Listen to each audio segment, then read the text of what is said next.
I think we're recognizing that cost containment actually has to be some part of our thought process. And not only that, but recognizing that not everyone is going to have the availability of an academic center. And in concert with this, the International Myeloma Working Group just released recent guidelines along these measures that it's a very reasonable thing to consider dexamethasone as your first line of therapy for CRS. So I work with a lot of emergency rooms to try to educate them about how to manage this, because I think right now our ERs and community hospitals will say, all right, here comes Mrs. Smith. She has myeloma. She has a fever. Let's give her vancomycin, vancomycin cultures in midst of the floor. We need to start thinking about these toxicities, and not everyone's going to have tocilizumab, siltuximab, anakinra. So I think the approach that I would say to a lot of patients is, if you don't know, we manage these, in my mind, like COPD. How many COPD exacerbations do you give some steroids and antibiotics to cover both? We often do this in some of our patients. So starting off with Dex is not a problem if you don't have tocilizumab. It's very effective, always available. And for patients with diabetes, typically the steroids that are used are only going to be for usually somewhere between one dose or a day or two. So if during that time we provide a sliding scale coverage, it typically will settle down once we're done with the steroids. Yeah, that kind of leads into where things are now and where things are heading, particularly in terms of bispecifics as it relates to myeloma. I was kind of flashing on the fact you were talking about the overall survival benefits that's been seen with these agents, which we didn't see with transplant, which I think is kind of a message, I think a little bit. But anyhow, we can maybe talk a little bit about that later. Another thing I was kind of flashing on before we kind of get into taking care of patients and your cases is I had a little bit of a flashback to the day that teclistamab was approved. I think it was in the fall of 2022. And at that point, we were doing a program where we were doing some interviews of patients. So on the day that teclistamab was approved, I interviewed a patient at Dr. Berdeja who'd been on it for a year and a half, doing great, no symptoms, in remission. And I also interviewed a woman who'd been on belantamab for 4 years at about the time, right after it was discontinued, sort of, bringing up the issue of what's it take to get stuff approved and continued to approve. But I guess it's also a statement about, and really, you mentioned it, the real value to patients of clinical trials. I mean, Sagar Loniel's presenting cases to me for years. Just like you said, people go from one trial to the other trial. They never stop going on trials. Any thoughts about that and trying to bring that paradigm into the community? Yeah, so I think the reality is the general statement of until we have a 100% cure for 100% of patients 100% of the time, clinical trials are a vital part of our strategy. And in myeloma, they're actually exactly as you pointed out. We have a limited number of therapies. So if I can take a patient and insert a treatment of a drug potentially years before approval, if we're wrong, we still have every therapy after that. And if we're right, we potentially gain them years. But something that you've been alluding to, which I think is a major issue, is that a lot of these are often confined to the academic ivory towers. And not only does this confine it to a certain socioeconomic group of patients sometimes, but it also limits availability to other racial and ethnic groups that may not have the same access to a lot of these novel therapies. So one of the things that we've been really engaging with is trying to port out clinical trials to as many satellite sites that it doesn't have to just be, in the 30-floor academic tower, that using things like centralized CROs and working with some centralized data and research staff, but then expanding access out to community centers to provide these type of therapies. This is crucial to make sure that everybody benefits from these advances, not just a select few. Yeah, I want to talk to you more about that later, but just before we get into your cases and really starting to get into the practical issues that are going on, I have to tell you that as you were talking, for some reason, I flashed on a program we did at the AUA on prostate cancer, and they were talking about treating biochemical recurrent disease, which is really early metastatic, PSA disease, and they've have these wild trials now that are going out and, tried intensifying hormonal therapy, different kinds of hormonal therapy. And one of the docs there, kind of was talking about his vision for the future. And he said, we're going to be using more intermittent therapy, stop and go, treat, and they get in remission, let them go off therapy using, acid. They don't necessarily need MRD because they have PSA. And the other thing he was talking about was, everybody was trying to separate out all the hormonal agents. He was like, they're all really the same. And if one patient doesn't tolerate one, I know there's not a trial, but I flip to the other one. And I'm like, that kind of makes sense. That's like almost a chronic disease model. Do you think that's maybe where we're heading here? Absolutely. Especially in the realm of bispecifics, because there's two things that we know happen with long-term bispecifics. One is that as opposed to CAR T, where the immune suppression comes on and then goes away, and patients regain their immune systems to a degree, the rates of infection go down. But with chronic administration of bispecifics, that rate of infection just keeps going up and up. It doesn't go away. The other is that if you're telling your T cells, fight, fight, fight, and there's nobody to fight, they start to get exhausted. And when you need them to fight, they may not be ready. So I think your concept here is exactly the future of myeloma, where we give a fixed duration of a bispecific, either a fixed number of cycles, or we target MRD negativity, or kind of an old-fashioned solid tumor, 2 cycles beyond our deep response. Then we monitor them off therapy so that A, in the treatment-free period, they don't have the same adverse events and infections, and B, when they relapse, because ultimately everyone unfortunately will right now, their T cells are hardy and recovered and ready to fight again. Again, I could bring up CLL as another evolution, I think, in a similar direction. So let's ask some basic questions that everybody's asking. They keep hearing, now that you're talking about bispecifics I haven't even heard about, although we do programs like this pretty frequently.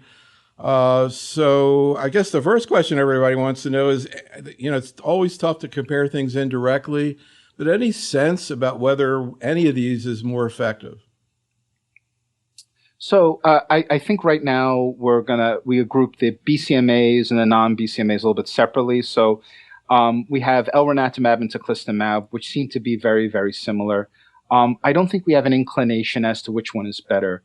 There's some wonderful work that's being done in the lab to try to figure out, based on certain mutations of BCMA antigen, which one may be better, but that's not really ready for prime time. And even, at centers like mine, we don't test this before we give it to a patient. So, to me, this is like right now with elranatamab and teclistamab, it's like chocolate and vanilla ice cream. You may like chocolate a little better. I may like vanilla a little better, to be honest. If we're getting ice cream, we're getting ice cream, and I'm happy either way. So whatever your institution is set up for, give that drug. Talquetamab is a little bit harder of a drug to tolerate long term. But I think one of the advantages of it is that if you're thinking about giving a BCMA CAR T in the future, I would tend to give talquetamab now so that we preserve the BCMA antigen for the CAR T cell later. Interesting. And I guess the other thing is tolerability, quality of life, inconvenience. Sub-Q certainly stands out a little bit, but again, how would you, across the board, compare tolerability within class? Yeah. So I think the BCMA bispecific antibodies are generally a little bit easier to tolerate. Most of their toxicity is heme related. And once you get through it a little bit, it tends to be okay. One of the things that we're learning from these drugs is that these are not necessarily dose-dependent toxicities. So when people were on lenalidomide, you come in on cycle 15 and your counts are low, you reduce the dose from 25 to 15 and everyone's fine. Dose reductions don't seem to help these toxicities. It's dose holds. So I think we learned this with belantamab and we learned it with these drugs that you don't drop from 1.5 to 0.6 mg per kg. You just hold the dose for a week or two and let the toxicities settle out. And then actually you can increase from weekly to every other week to monthly dosing. For talquetamab, the big toxicity long-term, again, the skin stuff goes away very easily with emollients and vitamin E oils for lotions for the nails. The dysgeusia, we haven't had a good answer just yet, but we've just launched the Talisman study, which is evaluating different modalities of things like steroid swishes and swallows or clonazepam swishes and swallows, trying to figure out a way that we can all better have our patients tolerate these drugs long term. So along the same lines, where do you see CAR T fitting in? You know, it clearly doesn't seem to be exactly following the route of diffuse large B-cell lymphoma, which I guess people were hoping in the beginning. But with this more of a chronic long-term disease MRD-guided strategy, do you think we're moving towards just bispecifics or like CAR T followed, or, you know, do you think they might end up sequencing? So these are like all of the key hot topics right now. So following the recent FDA decision that has actually moved the CAR Ts up front, so right now bispecifics are approved after fourth line, with cilta-cel being approved after first line, and ide-cel being approved after third line and above. Right now we have the ability to give CAR Ts before bispecifics. I think when CAR Ts were curative in diseases like leukemia and lymphoma, we assumed that there'd be a curative modality in myeloma, and the air came out of our tires a little bit when that didn't happen. But is there a sequence or a combination of these that could lead to cure? I'm excited about that. I'm excited about trials like the CARTITUDE-6 study, which are saying, you know, should we give a transplant up front or should we be giving a CAR T up front? You know, it also wouldn't surprise me if the answer is induction, a transplant, and then a CAR T to wipe away what's left. Maybe that is a curative approach. So right now, I think the wonders of CAR Ts is that they provide this great treatment-free interval. The problem is CAR Ts still require an academic center, manufacturing time. So if you have someone who shows up to your clinic on a Friday afternoon with renal failure and progressive disease, it's still bispecific time that you can give that day and start getting their disease under control. Incidentally, you have a great use of analogies. I thought you might appreciate one of my more favorite ones. Rich Stone from Dana-Farber said that MDS is like, the bone marrow is like a factory where all the workers are drunk. I've learned so much from him about IgG4 related disease. He's such a good guy. Yeah. Anyhow, he's a big analogy person too. Anyhow, so why don't we get into your cases here? And, you know, one of the things I want to get into with these cases is how you would see potentially, theoretically, involving a community-based oncologist in a case like that. Like right now, ideally, what would you do and what would they do if it was, let's say they sent the patient to you, for example? So let's keep that in mind as we talk about your cases. Why don't we can start with this first one? Sure. So let's get started with the first case. So this is a 65-year-old female with IgA lambda plus lambda myeloma. And when we use that terminology, that means, you know, they have an IgA lambda M spike of maybe 0.5, so a little bit of an M spike, but the majority of their disease, you know, they have a lambda of like 1,000. So we call that IgA lambda plus lambda. Diagnosed in 2011, during salmon stage 3A. We didn't have full cytogenetics. Has gone through all of the, you know, the general therapies, you know, induction, transplant, and is now pentarefractory. So refractory to lenalidomide, pomalidomide, bortezomib, carfilzomib, and daratumumab, and ultimately went on to receive therapy with linvoseltamab. Can I just ask before you go on, before you kind of get more deeper into the case, I'm just curious, this is a real patient, I guess, right? Yes. Yeah. I'm just kind of curious. Modified a little bit. Yeah. Yeah, modified for anonymity or whatever you want to do, you know. But I guess the one thing I was curious about is what this particular patient, and again, you can make it up if this is a synthesis of your people, but I was just more curious about her attitude toward being in a trial. Is that why she came to see you, or you were taking care of her from the beginning? No, she ended up, you know, I think your sentiment here is a very important one, is that I think there are certain practices where the culture of the patients is enrollment into clinical trials. I think Sagar Lonial has developed a wonderful sentiment of that at Emory, and our patients have the same thing where the myeloma patients will come and saying, okay, what trials are available to me? And they become excited, not just to help themselves, but to eventually contribute to, you know, the overall understanding of the disease. What were some of the things you talked about with her before you put her on the trial? I guess at that point, you really didn't know that much about the the specific drug, but kind of more what goes on with the class effect. Yeah, so we also have to start with everything of that. This drug is still on clinical trials, so we don't know if this drug will work in you or not. But we started, from prior BCMA therapies that have been out there and in others in clinical trial, that this was a very exciting area. That we knew that even patients who had progressed beyond a lot of our standard drugs, we already were seeing, even at low doses of these therapies, responses. And it's something that's strange. I think we were used to the old days of chemotherapy trials where the first X number of patients got subtherapeutic doses and they didn't really have side effects, but they didn't really respond. But with immune therapies, to me, this is like the Malcolm Gladwell tipping point that sometimes you only need a little bit to kick off their immune system over the edge. And some of these patients, even though the phase 2 dose was 200 milligrams, we had some patients on the study at 5 milligrams who were in remission for years. Wow. Fascinating. Let's see what happened with this lady. Sure. This is 10 years into her diagnosis, too.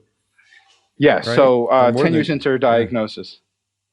Yeah. No, absolutely. And we start off a therapy with linvoseltamab. And this is where I want to get granular because this is where the timing really comes in. Because I think as these drugs move their way into the community, a kind of understanding of when the problems are likely to happen and what kind of coverage we need at night. So we gave her cycle 1 day 1 infusion. It completed around, a little after 1:20 in the afternoon. Baseline vitals were fine. Blood pressure was good. Heart rate, oxygen saturation, and I included the ICE score. The ICE score is our way of evaluating for icons or neurotoxicity. 10 out of 10 being normal, any decline from that being signs of icons. CRP and ferritin were a little on the higher side, but essentially normal. Patient had no complaints. Later on that evening at around 9 o'clock, the patient on routine vitals, again, this is in the hospital setting. So right now we're doing the majority of our step-ups in the hospital. Routine vitals, the patient starts to have a little bit of a low-grade temp. Heart rate's fine, pulse is fine, ICE 10 out of 10. The patient feels a little warm, but is otherwise no issues. Nurse calls me and I said, no, let's just keep an eye on it. But recheck the vitals in about an hour or so and give me a call. And they did. And about an hour and a half later, now the patient has a real temperature, 102.1. Blood pressure is down a little bit. The patient is now tachycardic. Oxygen sat is a little down. Again, we're still in the good 90s. ICE is 10 out of 10, but the patient is starting to have, some kind of mild rigors. And they drew labs, which of course we didn't get at the moment, but we got them back in retrospect. The CRP was starting to elevate, knowing that CRP is driven mainly by IL-6. Ferritin was starting to go up. Again, that's mainly driven by IL-1. But our first approach was to say, listen, this patient is having CRS. It's climbing in grade. We administered tocilizumab, Tylenol to help with the symptomatic fever. And again, between the insensible losses, the tachycardia, lower blood pressure, we gave a bolus of normal saline. And ultimately, upon repeat vitals within later that evening and early the next morning, the fever went away. The vital signs returned to normal. And we proceeded with the rest of the step-up doses for this patient without additional subsequent CRS events. And again, one of the benefits of using tocilizumab is it has such a long half-life. It's kind of like Ender's Game. It fights the CRS now and will prevent it later on because it's already on board in the system. And this patient actually remains in complete remission on linvoseltamab. And do you get any more information by doing an MRD assay at this point? Or at the, after treatment? So the short answer is probably. Unfortunately, on trial, even if the patient is MRD negative, we can't hold and then restart. But your point is the future of this, which is taking a patient like this with commercial drug, evaluating either 1 point of MRD or 2 points sustained MRD, and saying, listen, why don't we just stop and observe you off of therapy? And I think one of the people who's leading a great trial is Al Garfal at UPenn, who has a study that he calls LimitTech, where he looks at patients who've achieved deep responses after induction and then randomizes them to continue or stop so we can hopefully figure out who we can stop. One other thing I was curious about is how much of a problem is hypoxemia in CRS? So it's one of those that's subtle. It tends not to be an issue with lower grade CRS, first of all, grade 1 is just a fever. And in grade 2, you start to see some alterations. But, it's one of those things where, vital signs are vital. So when you get a call from the nurse and they're like, the pulse is this and the blood pressure is that. No. For all these patients, you got to ask what the O2 sat is. You got to ask what the ICE score is, because the early little drops can be a hint of something in the future if you don't put your foot down. So it's very vital to make sure that you're not slipping off the curve. The other thing is, at least on this trial, and maybe you could just comment in general, what do you do in terms of preemptive anti-infectives when you start therapy? Yeah, so what we've noted is several things. One is HSV prophylaxis is pretty much given on almost every drug in myeloma except monotherapy IMiDs. The other is we've learned that IVIG needs to be part of this upfront, especially for BCMA bispecifics, with one caveat, remembering that when you're starting these drugs, patients are typically progressing. So if you have a patient starting this drug who has an IgG of 7,000, that's not the time to add more IgG to the system and put them at risk for hyperviscosity. So if they have a high IgG, even if it's non-functional, we give them a cycle or so to get their IgG down and then add the IVIG. The other thing that's crucial is we've seen a resurgence of pneumocystis pneumonia. It was the old days of myeloma where we're giving pulse dex 4 days on, 4 days off, where we see pneumocystis all the time. And as we lowered our dexamethasone, PJP went away. But now, as we're basically redirecting T cells, we're turning these patients into functional HIV and AIDS patients, taking away their T cells against fighting infection. We've seen a resurgence of PJP. So we start them all on either Mepron or trimethoprim sulfamethoxazole up front. If you have the ability to give inhaled pentamidine, you absolutely can. Most of our patients end up getting Mepron, the ugly yellow paint, because we always worry a little bit about Bactrim in patients with bad kidneys or bad counts, which describes almost every advanced myeloma patient. All right, let's take a look at your next case, a 62-year-old lady. Absolutely. So this is one that I think brings up a kind of subtle but very important new adverse event that we're seeing a lot in T-cell redirection therapy. So this is a 62-year-old female, again, with IgA lambda myeloma, also diagnosed more than a decade ago, now pentarefractory, and went on to therapy with teclistamab in a very standard approach. And she started off with the 0.06 mg per kg first step-up dose, tolerated it well on day 1, but on day 2, all of a sudden, she reports severe pain in her right upper arm. Her vitals are stable. She's afebrile. ICE is 10 out of 10. There's no evidence of CRS. There's no evidence of Icahns, but excruciating pain in the right upper arm. And I want to show you her former imaging just before starting therapy.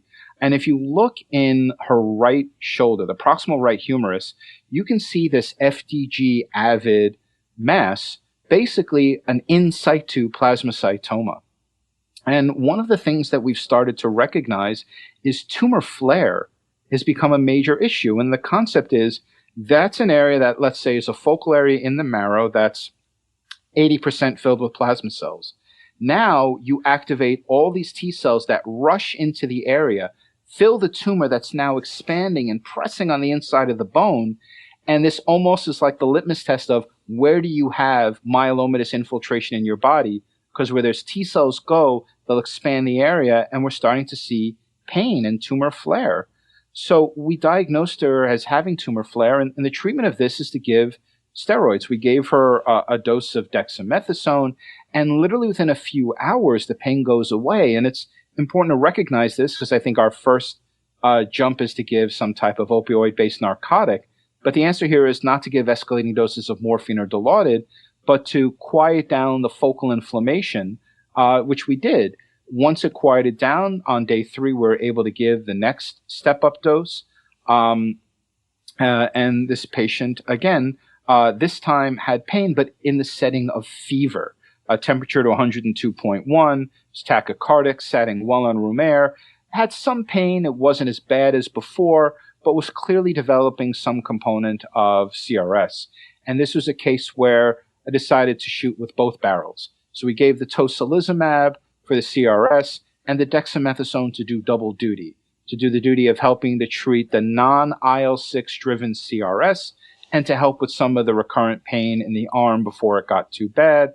Ultimately, this quieted down the fever, it quieted down the pain, and we're able to complete the rest of the step up without any recurrent CRS or tumor flare. And just to note, these are some of her trends in some inflammatory markers, and we can clearly see here, particularly with the CRP, we're able to run real-time cytokine monitoring, but that's not going to be available at a lot of institutions. But CRP and ferritin are readily available at all institutions. And, as you're doing step up, we do check it daily because it gives us a hint. If that CRP is starting to rise, you may be heading towards a CRS or an Icahn-like event. And we can see here once the tocilizumab and the steroids were given, that CRP dropped down. It peaked at over 100 and settled down to be around 8. That's an incredible story. I never heard about that complication. Like, where do you see it? And is it always pain? Do you ever get compression of an organ, rupture or something like that? So we haven't seen any organ rupture, and it's almost always pain. And it's just always worthwhile. Again, I wish I could always do this with a retrospectoscope, looking through someone's imaging before we admit them. But what usually ends up happening is someone either in the back or the legs or the hips, just all of a sudden, it's usually during the step-up dosing, that initial rush of T cells, they get tumor flare. And we're starting to see this fairly commonly. But I mean, tumor flare, one thing if it's symptomatic like pain, but you don't see objective like progression, just pain. No. Oh, so sorry. Apologies. No. So we're not seeing this kind of pseudo progression where you get a local flare, but taking a step back, there have been a couple of cases where when patients had pain, we did image them, and it's unclear if in that initial setting, if you have a very short interval scan and the tumor is the same or maybe a hair bigger, that may be a component of it. We don't image these. By the time we normally re-image them, they've already had an improvement in tumor bulk. But when we do those short intervals, we have seen a few of those cases, yes. There's a big debate with the checkpoint inhibitors about whether people get autoimmune toxicity, have greater efficacy. I don't know if there are enough patients who have pain, but this lady seems to do pretty well, that's for sure. Absolutely. I have think that we're looking for a reason to tell patients, much like with some of the antibodies, when you got the rash, that means you're going to do amazing. If you get pain, you're going to do amazing. We don't know, but it probably does mean at some level that your immune system is cranked up and ready to fight. Yeah, that brings back memories, too, of EGFR. That's the way they initially, there's nothing to measure. So that was before they were using TKIs before they knew what they were doing. Anyhow, let's hear about your last case, the 68-year-old man. Sure. So this is a 68-year-old man who has IgG kappa myeloma. And, this is his treatment paradigm. He got RVD induction, followed by daratumumab, pomalidomide, and dexamethasone, followed by carfilzomib, cyclophosphamide, and then selinexor, bortezomib, dex, and ultimately went on to have a CAR T cell therapy. Did well initially, but had a relapse 18 months after. And then, what we've been doing is patients who don't respond as well to BCMA therapy, we do a little bit of a class switch, and we decided to treat with talquetamab, the anti-GPRC5D bispecific. We did the step-up dosing, which had some grade 1 CRS, which is very common. We gave tocilizumab, no other issues with the initial treatment. But, 3 cycles in, the patient is coming in saying, listen, look at my hands and feet. The patient is having significant issues with the desquamating rash. They're having pitting nail issues.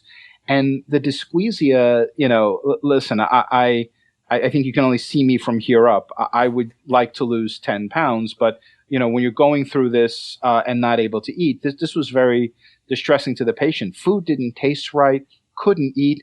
And, a lot of this was, they said, I think I'm losing some weight. And our scale told the truth. The patient had lost 10 pounds in a relatively short amount of time.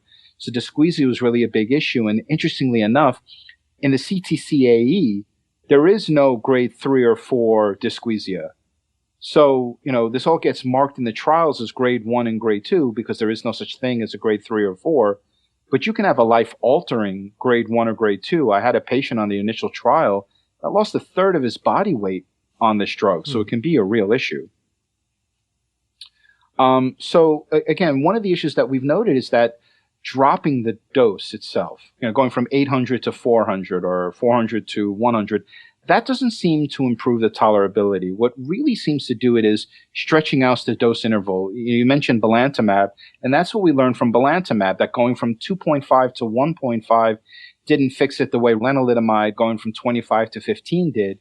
But in belantamab going from every 3 weeks to every 4 or every 6, that improved things. And that's a lot of what we did here. First thing is holding the dose, because patients seem to maintain the response even when you hold. We got a nutrition consult because, I think we still live in a multidisciplinary world, and there's a lot of benefit that our physical therapists can provide, that our nutritionists can provide. Heavy emollients. I like Utterly Smooth and Bag Balm. I think those really help. And we added vitamin E lotion. And then we stretched out the interval from every 2 weeks to every 4-week dosing. And ultimately, that led to far better tolerability of the drug. The rash improved. The patient was able to put on some pounds. The other thing, it helps some people. Squirting lemon juice or sucking on sour candy before a meal may kind of help the taste buds have food taste a little more right, so people may want to eat. The other thing is suggestion of calorie-dense foods. I always tell people, remember Carnation instant breakfast? Instead of mixing it with milk, mix it with ice cream so that every bite you take is maximally dense. And again, here, the biggest lesson that we learned is stretching out the dosing interval really led to better tolerability. Fascinating. So I wanted to pick your brain a little bit about another thing that I was curious about. I was mentioning before we got started, which is the issue of disparities. The FDA interest in getting people from various backgrounds into trials, and particularly what I've been started hearing from Paul Richardson starting last summer about the data that was going to be presented from Determination at the recent ASH meeting, looking at, it was when it was first reported that the patients, the Black patients didn't benefit from transplant. I don't know what people thought. Maybe they thought it had something to do with access to care. And then, they came up with this concept that maybe there's a biologic basis to what's going on. And I really never understood that presentation and that data. And I was hoping you could explain it to me and tell me what it means. I asked Paul a few weeks ago, and he took a shot at it, but I want you to take one too. Well, not being British, I don't know that my shot will be as eloquent as Paul Richardson's. So part of this is that this wasn't necessarily a pre-planned analysis. So I think we have to be a little careful that, yes, this is what the data shows when we subset everything out. But when you start subset of a subset, it loses some of the statistical power. But yes, the data clearly shows that people of African American descent, particularly higher BMI patients, didn't seem to do as well with the autograft as they did without the autograft and just RVD alone. Part of this, in terms of overall survival is impossible to evaluate, especially in the US, where we have so many options in the relapse that access really does impact how people do. There may be a biological relationship. One of the things that there are connections for is there is an increased rate of diabetes in patients of African and African American descent, and there may actually be some connections with myelomogenesis, as diabetes is an inflammatory state at some level, and that may increase rates of myeloma. There's some ongoing research connecting the two. There may be some drugs that both help diabetes and help prevent progression of myeloma. And it's unclear of whether or not giving high-dose therapy, how that impacts it, whether or not that's from a diabetic inflammation standpoint, whether or not it's from a genomic standpoint, because one of the things that we know is that high-dose alkylators cause catastrophic genomic instability, chromothripsis and apobec, and there may be underlying ethnically based genomic underpinnings that may be more affected by this. This is my long-winded way of saying I don't know the impact, I don't know the cause, but I do know that this is a discussion I have with African and African American patients that some of the data may suggest that a transplant may not be as important as part of their treatment modality. I mean, it really raises the question whether any treatment that we've studied is going to have the same effect. And that's why I was so curious about it, because really that was maybe the first time I've seen a trial that had that kind of finding. And the other thing was that they tried to, they brought up the issue of the Duffy Null thing, which I never understood. Mm-hmm. So maybe you can explain to me what Duffy Null is and what that would potentially have to do with this. Are they doing better without the transplant than the non-Black people, and that's why they don't benefit? Or is it they're doing worse? And where does the Duffy Null thing fit in? I mean, to me, so the Duffy Null thing to me is the most important in terms of trial access. So for those who are not as familiar, there was a condition that had the old name benign ethnic neutropenia. That's the old definition. We don't call it that anymore. They've found the phenotype that causes patients of African and African American descent to have a slightly lower white count than people of Caucasian or Asian descent. And one of the biggest things that's impacting is access to trials. We see no increased risk of infection or malignancy in patients that have a lower white count. But if you need an absolute neutrophil count of 1,000 to get on trial and you live at 800 or 900, that's excluding you. So one of the things, one of the efforts is there's a trial that's undergoing initiation from the MMRF called the Horizon Study, which is seeking to figure out what those normal ranges ought to be for people with Duffy Null to make sure that we don't exclude patients of African and African American descent who just happen to have a slightly lower white blood count. What you said really makes a lot of sense to me. I think, and particularly, so you're saying that, for example, in that trial, the Duffy Null patient could have gotten excluded because they're neutropenic.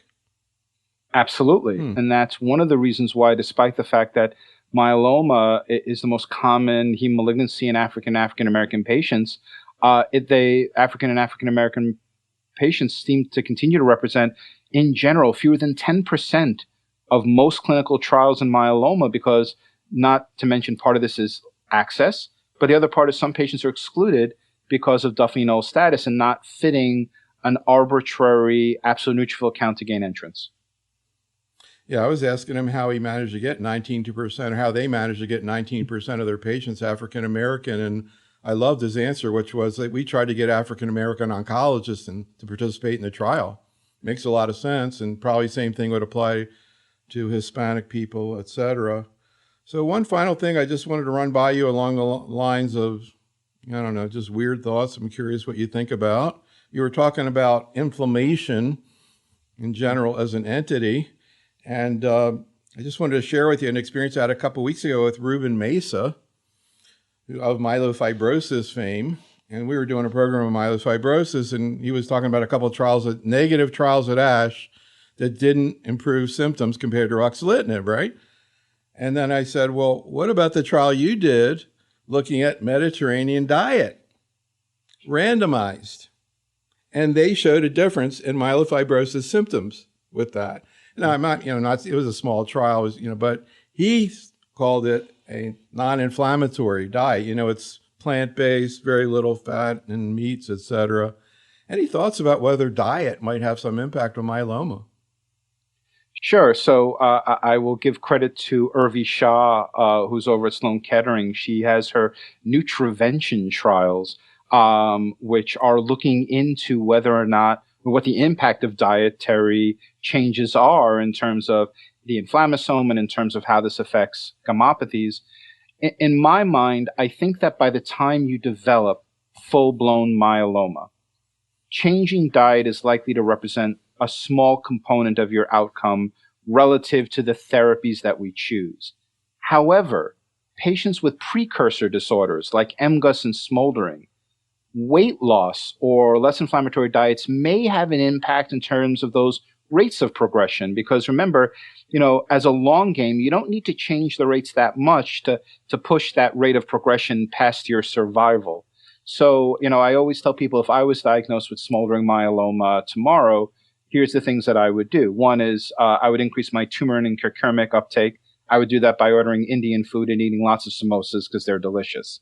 I would never eat sea cucumber because I don't like the taste. But I would hit the gym more often because I think weight loss and reducing total body inflammation may help pre-myeloma disorders prevent them from progressing.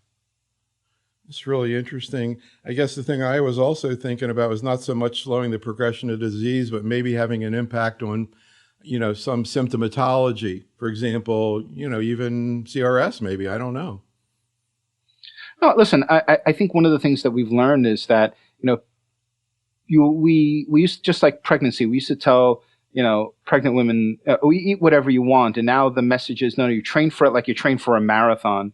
And I think there's some component of this with especially long-term chronic cancer therapy, is that the better fit you are globally will probably impact symptoms and may even impact outcomes, increasing exercise, better sleep, better nutritional health. It can only help in a lot of these scenarios.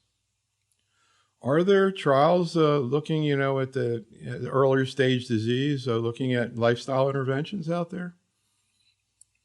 Yeah, one of Irvi Shah's Nutrivention studies is looking at it. The difficulty with some of these studies is that, if we take MGUS, which has a rate of progression of around 1% per year, these are the type of trials that you're going to need potentially years, if not decades, to show the impact. And beyond that, it's a little hard to control for dietary indiscretions. I say that as I'm thinking about cookies as we speak. It's hard to control for that over a long period of time.